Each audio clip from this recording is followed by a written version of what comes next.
अच्छा, आज हम चेक करेंगे कि मॉड्यूलेशन के एडवांटेजेस क्या है। मॉड्यूलेशन करने का हमें क्या फ़ायदा होता है। दूसरी चीज़ मॉड्यूलेशन होती क्या है, मॉड्यूलेशन की डेफिनेशन क्या है और डिफरेंट टाइप ऑफ मॉड्यूलेशन क्या है। फ्रीक्वेंसी मॉड्यूलेशन और फेज मॉड्यूलेशन, एम्पलीट्यूड मॉड्यूलेशन, इन तीनों के एडवांटेजेस, डिसएडवांटेजेस और एप्लीकेशंस चेक करेंगे। तो स्टार्ट करते हैं कि हमें model advantage of modulation, modulation का हमें फ़ायदा क्या होता है।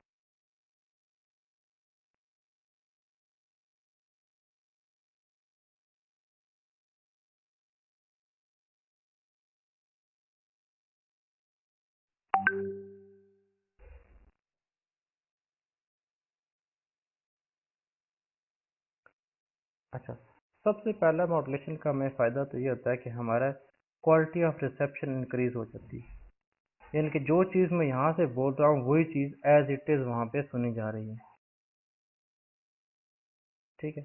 दूसरा फ़ायदा ये होता है कि देखें, अगर मैं और आप सब सारे एक ही फ्रिक्वेंसी पे बात करें तो हमारी फ्रिक्वेंसी क्या होती है, मिक्सिंग होना शुरू हो जाती है। सारी फ्रिक्वेंसी आपस में मिक्स होना शुरू हो जाती है।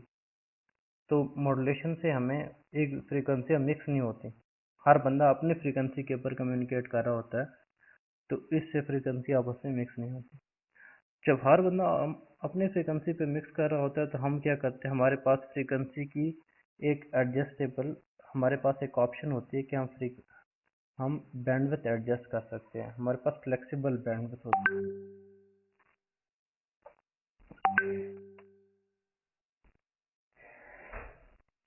अच्छा, हमारे पास फ्लेक्सिबल बैंडविड्थ होती है। और दूसरा ये कि देखें, हर बंदा जो अपनी फ्रिक्वेंसी के लिहाज से कर सकता है, तो हमें हायर फ्रिक्वेंसी पर ट्रांसमिट करने से हमें हमारे एंटीना का साइज कम हो जाता है।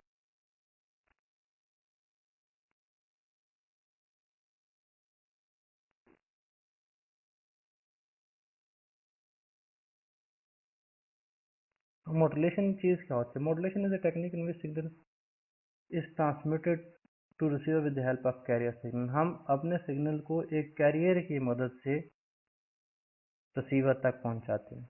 देखें, जैसे मैं आपसे एक वॉइस फ्रिक्वेंसी में बात कर रहा हूँ, अगर इसी फ्रिक्वेंसी पे हर बंदा सिग्नल भेजना शुरू कर दे तो क्या हो जाएगा, डिस्टॉर्शन आना शुरू हो जाएगी।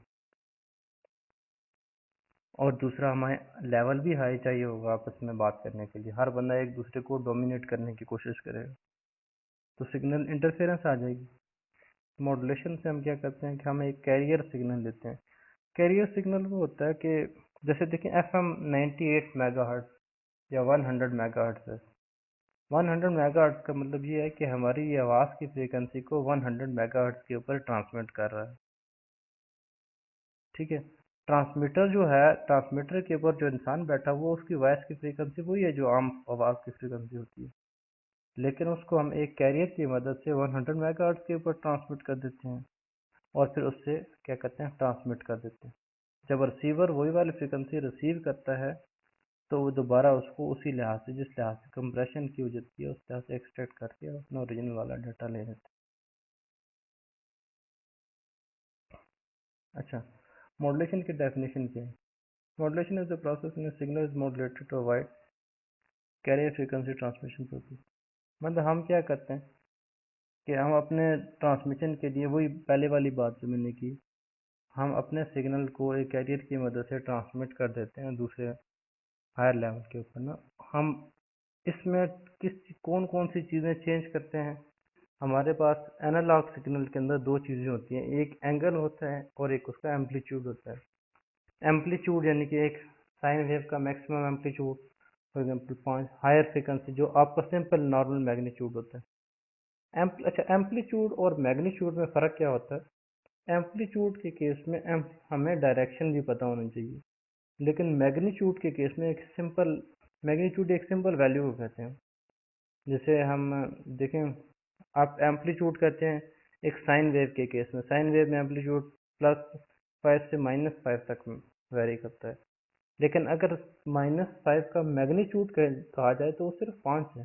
मैग्नीट्यूड में हम साथ में डायरेक्शन नहीं लेते।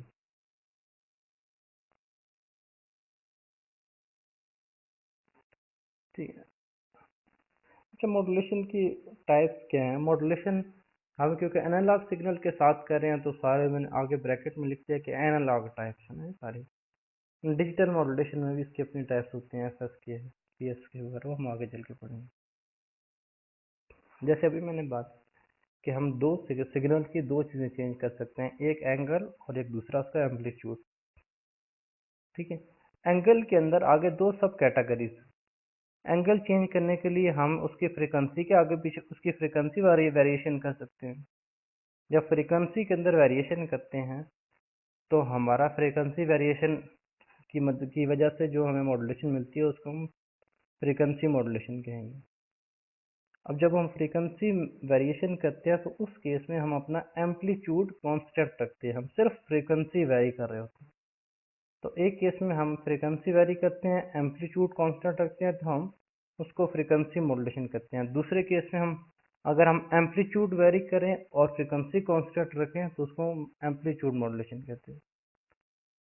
अच्छा, फेस मॉड्यूलेशन क्या होती है? फेस मॉड्यूलेशन वो होती है कि जिसमें हम सिग्नल का फेस चेंज कर देते हैं, जैसे 180 डिग्री का फेस शिफ्ट कर देते हैं। ये आगे जाके आपको फिगर से ज़्यादा अच्छा क्लियर होगा फेस मॉड्यूलेशन।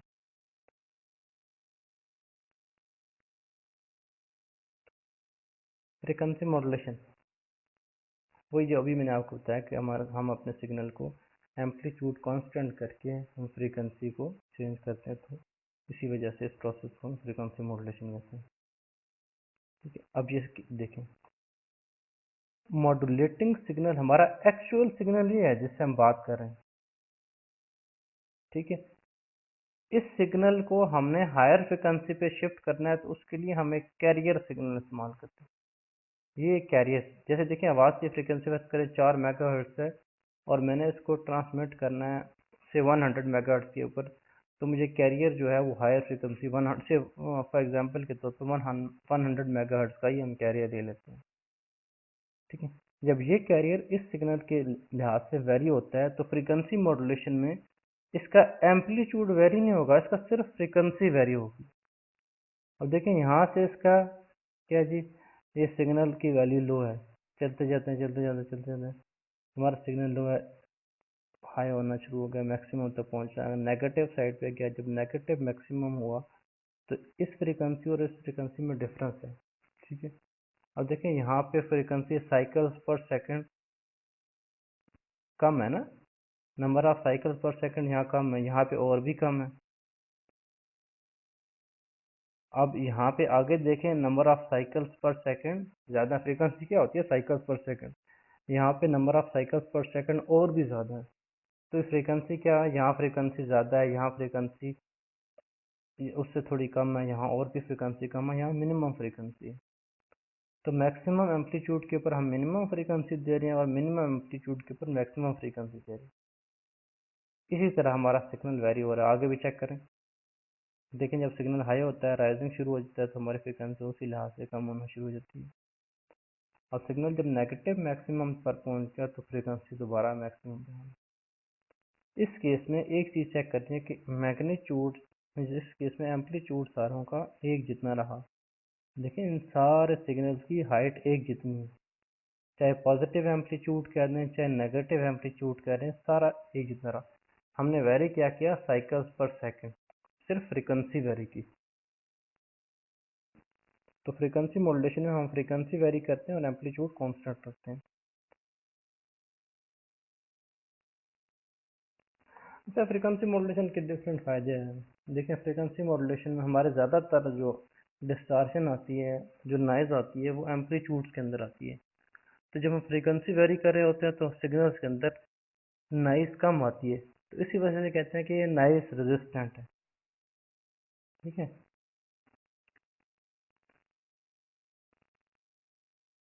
और नॉइज़ रेजिस्टेंस की वजह से कि इसमें अंदर हमारी नॉर्मली जो नॉइज़ आती है वो एम्पलीट्यूड के अंदर आती है। अब दूसरा फ़ायदा ये है कि सिग्नल जो है रैपिड वेरिएशन को वो नहीं चेक करता। देखें जो रैपिड वेरिएशन आती है वो भी हमारी एम्पलीट्यूड के अंदर आती है, अचानक सिग्नल वेरी होगा। तो इस सिग्नल का इसका दूसरा फायदा ये है कि रैपिड वेरी, जैसे देखें वो हमारी गरज चमक हो रही है बाहर, तो हमारी एफएम रेडियो की आवाज़ निस्बतन बेहतर आ रही होती है as compare to amplitude model AM radio की। ठीक है। और दूसरा, इसके लिए इक्विपमेंट जो इतना ज़्यादा वो नहीं चाहिए होता, स्पेशल इक्विपमेंट नहीं चाहिए होता।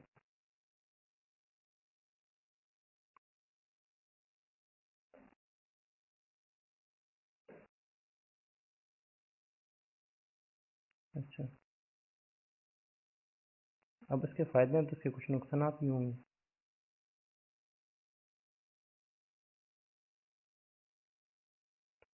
अच्छा, डिसएडवांटेज। सबसे पहली बात तो हमने की थी कि ट्रांसमिशन सेक्शन में जो इसके लिए को हमें ट्रांसमिट करने के लिए कोई स्पेशल इक्विपमेंट नहीं चाहिए होता। ठीक, लेकिन जो रिसीवर होता है उसका सिस्टम निस्बतन कम्प्लेक्स होता है। जैसे आपने देखा होगा कि एएम रेडियो बनाना, एएम रेडियो प्रोजेक्ट के तौर पे ज़्यादा स्टूडेंट बना लेते हैं as compare to FM radio. ठीक है, तो इसका एक रिसीविंग सेक्शन कम्प्लेक्स होता है। दूसरा देखें, हमारा अक्सरली हमारा जो लिसनर है या जिसको हम ऑब्जेक्ट कहते हैं वो मूव कर रहा होता है, तो हमें फ्रिक्वेंसी मॉड्यूलेशन जो होती है इसकी उस बंदे की ऑब्जेक्ट की मूवमेंट सही तरह से चेक नहीं कर सकती। ठीक है। और दूसरी बात ये कि हम देखें बैंडविड्थ को लिमिट करने के लिए हम फिल्टर यूज़ करते हैं, तो जब हम किसी चीज़ को लिमिट करने के लिए फिल्टर यूज़ करते हैं तो वो ऑटोमेटिकली सिग्नल के अंदर नॉइज़ लेके आती है। ठीक। आखिरी बात ये लिखिए, transmitter and receiver should be in same channel, one free channel must be in between the system. देखें, जब रिसीवर और एक दूसरे के चैनल, रिसीवर और ट्रांसमीटर एक ही चैनल यानी कि सेम फ्रिक्वेंसी जब यूज़ कर रहे होते हैं, तो दो सिस्टम्स के बीच में एक फ्री चैनल होना चाहिए। There must be one in between. जैसे जिसको हम ना, जैसे कि एक बंदा अगर 98 मेगाहर्ट्ज़ पे ट्रांसमिट कर रहा है तो दूसरा जो है 98.2 मेगाहर्ट्ज़ पे ट्रांसमिट करता है एफएम के केस में, तो जिसको हम 0.2 का गॉड बैंड भी कहते हैं। अच्छा,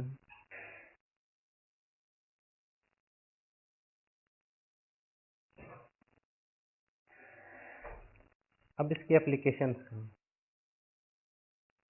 नॉर्मली सबसे पहले एफएम मॉड्यूलेशन, एफएम जैसे आपने पहली दफ़ा ज़िंदगी में एफएम रेडियो के नाम से सुना तो एप्लीकेशन रेडियो इसकी सबसे इम्पोर्टेंट एप्लीकेशन रेडियो में है। इसके अलावा भी ऑडियो सिस्टम के अंदर मुख्तलिफ सिंथाइज साउंड के लिए यूज़ की जाती है, और वीसीआर में इस्तेमाल की जाती है, जैसे उसके केस में आपकी मैग्नेटिक टेप है उसमें यूज़ की जाती है।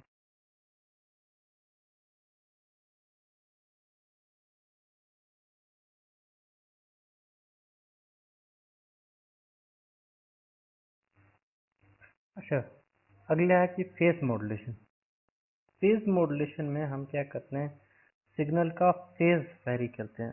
जो हमारा सिग्नल होता है उसका हम फेज चेंज कर रहे होते हैं। जब हम फेज चेंज करते हैं तो फ्रीक्वेंसी जो है वो हम कांस्टेंट रखते हैं। देखिए, हम एक वक्त में एक चीज़ चेंज करेंगे, या फ्रीक्वेंसी चेंज करेंगे या फेज चेंज करेंगे। पिछले केस में हमने फ्रीक्वेंसी चेंज की, अभी चेक करेगा हम फेज कैसे चेंज करें। अब ये हमारा मैसेज सिग्नल। अब इसमें एक चीज़ देखें, यहाँ से लेकर यहाँ तक सिग्नल इंक्रीज हो रहा है, मैक्सिमम तक पहुँच गया।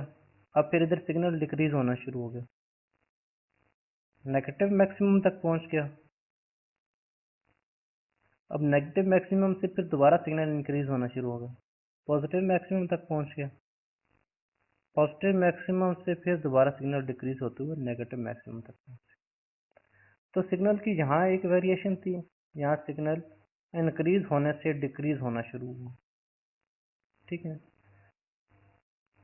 दूसरी वेरिएशन यहाँ थी, यहाँ डिक्रीज होता होता होता नेगेटिव मैक्सिमम से दोबारा इंक्रीज होना शुरू हुआ। अब हमने क्या किया, जब इसको कैरियर के साथ किया तो हमारा जो सिग्नल आउटपुट सिग्नल है, जैसे ही हमारा सिग्नल शुरू में इंक्रीज हो रहा है, जैसे ही हमारा सिग्नल डिक्रीज होता है तो ये क्या करता है, ओरिजिनल वाले सिग्नल के अंदर देखें, वैसे सिग्नल है यहाँ से ऊपर जाना था, अब इसको वापस कर देता है, यानी कि 180 डिग्री का शिफ्ट दे देता है। 180 डिग्री का शिफ्ट दे दिया इसने, अब सिग्नल आ गया दोबारा चलता गया चलता गया चलता गया चलता गया, सिग्नल क्योंकि डिक्रीज हो रहा है डिक्रीज हो रहा है डिक्रीज, यहाँ तक सिग्नल डिक्रीज हो रहा है। अब यहाँ से दोबारा सिग्नल इंक्रीज होना शुरू हुआ तो फिर इसने दोबारा सिग्नल को यहाँ से 180 डिग्री का शिफ्ट दे दिया।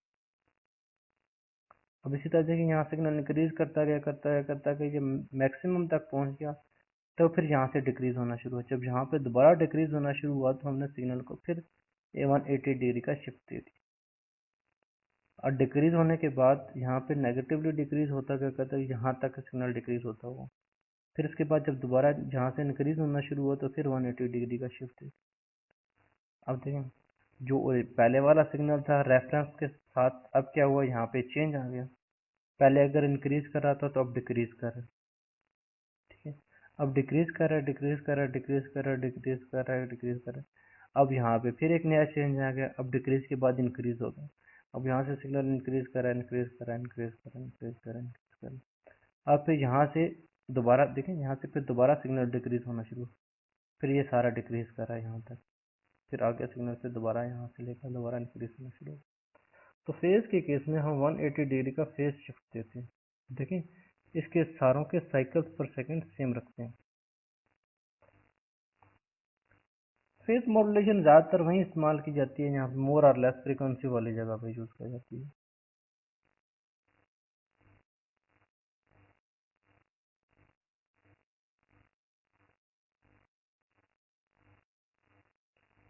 सही है। इसकी एप्लीकेशन में एक फेज शिफ्ट की, बाइनरी फेज शिफ्ट की, जब फेज शिफ्ट हो रहा होता है बाइनरी फेज शिफ्ट की पीएस के एफएस के फेज शिफ्ट की के तौर पर ना बस स्पेशल केस में पर्पस में यूज़ की जाती है। बाकी फ्रीक्वेंसी मॉड्यूलेशन और फेज मॉड्यूलेशन की एप्लीकेशन मोर और लेस सेम है। अब अगली चीज़ एम्पलीट्यूड मॉड्यूलेशन। एम्पलीट्यूड मॉड्यूलेशन वो मॉड्यूलेशन होती है जिसमें हम सिग्नल में क्या करते हैं, सिग्नल का एम्पलीट्यूड वेरी करते हैं। जैसे आपने एम्पलीट्यूड मॉड्यूलेशन में एक एएम रेडियो सुना हुआ 535 किलोहर्ट्ज़ से लेकर 1705 किलोहर्ट्ज़ तक यूज़ किया जाता है हमारे पाकिस्तान में भी ना रेडियो सुन। तो एम्पलीट्यूड मॉड्यूलेशन में हम सिग्नल का एम्पलीट्यूड वेरी करते हैं, लेकिन इस केस में हम क्या करते हैं, सिग्नल का फ्रीक्वेंसी जो है वो सेम रखते हैं। अब ये इसकी एग्जांपल देखिए, ये हमारा सिग्नल है मॉड्यूलेटिंग सिग्नल, हमारा जो इनपुट सिग्नल है ये कैरियर है, ठीक है। अब जैसे जैसे ये बढ़ना शुरू हो गया, इसका मैग्नीट्यूड बढ़ना शुरू हो गया, सिग्नल का भी एम्पलीट्यूड बढ़ना शुरू हो गया। अब इसका एम्पलीट्यूड यहाँ तक बढ़ मैक्सिमम तक पहुँच गया, इसके बाद इसका एम्पलीट्यूड कम होना शुरू हो गया, तो इसका भी एम्पलीट्यूड कम होना शुरू हो गया। यहाँ पे नेगेटिव मैक्सिमम पे पहुँचा तो इसका एम्पलीट्यूड मिनिमम आ गया, तो इसका भी एम्पलीट्यूड मिनिमम आ गया। फिर दोबारा आगे इंक्रीज करना शुरू हुआ, इंक्रीज करते करते करते मैक्सिमम तक पहुँच गया, तो इसका एम्पलीट्यूड भी इंक्रीज करते करते मैक्सिमम तक पहुँच गया। अब यहाँ से फिर दोबारा डिक्रीज होना शुरू हुआ, इसी तरह इसका सिग्नल का एम्पलीट्यूड भी डिक्रीज करते करते करते कम तक आ गया। तो एम्पलीट्यूड मॉड्यूलेशन में हम सिग्नल का एम्पलीट्यूड वेरी कर रहे होते हैं। लेकिन आप यहाँ पे देखें, यहाँ पे यहाँ से लेकर यहाँ तक साइकिल्स पर सेकंड सेम है। अब पूरे में देखें देखें दो लाइनों के बीच में डिफरेंस तकरीबन हर जगह सेम है। कहीं ग्राफिकल मिस्टेक हो तो और बात है, लेकिन ये इसमें साइकिल्स पर सेकंड हर जगह सेम रहते हैं, फ्रीक्वेंसी जो है वो सेम है। फ्रीक्वेंसी क्या होती है, साइकिल्स पर सेकंड, साइकिल्स पर सेकंड सेम है, लेकिन इसका एम्पलीट्यूड चेंज हो रहा है, ठीक है। एम्पलीट्यूड मॉड्यूलेशन हम सिग्नल का एम्पलीट्यूड चेंज करते हैं, ये पॉजिटिव में एम्पलीट्यूड है, ये नेगेटिवली एम्पलीट्यूड है।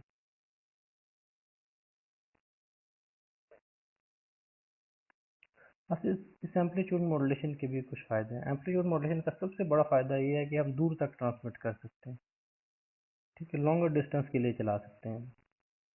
दूसरा इसका फ़ायदा ये है कि इसके लिए सिंपल लो कॉस्ट सर्किट चलता है।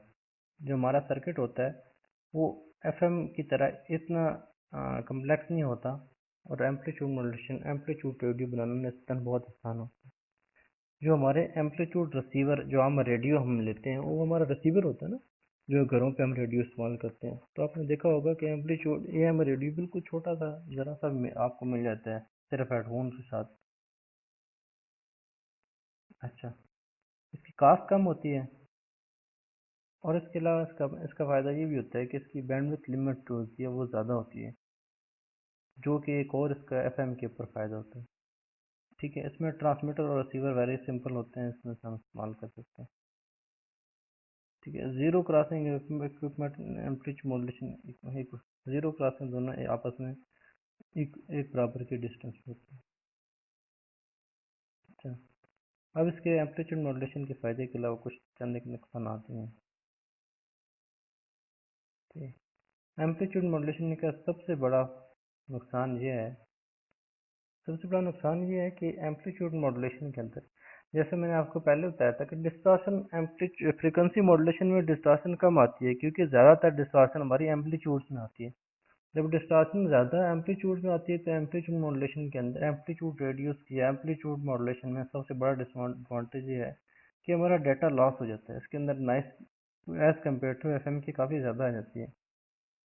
ठीक है, और इसका दूसरा फ़ायदा ये है कि इसका दूसरा नुकसान ये है कि पावर जो है वो हमें ज़्यादा चाहिए होती है, क्योंकि हमने लॉन्ग ट्रांसमिट करना है तो इसलिए मोर पावर चाहिए हो ज़्यादा पावर चाहिए होती है। और सिग्नल के साइड बैंड भी शॉर्ट ट्रांसमिट होते हैं। सिग्नल के साइड बैंड ट्रांसमिट होने से वो सिग्नल के अंदर अपनी एक इंटरफेरेंस आ रही होती है।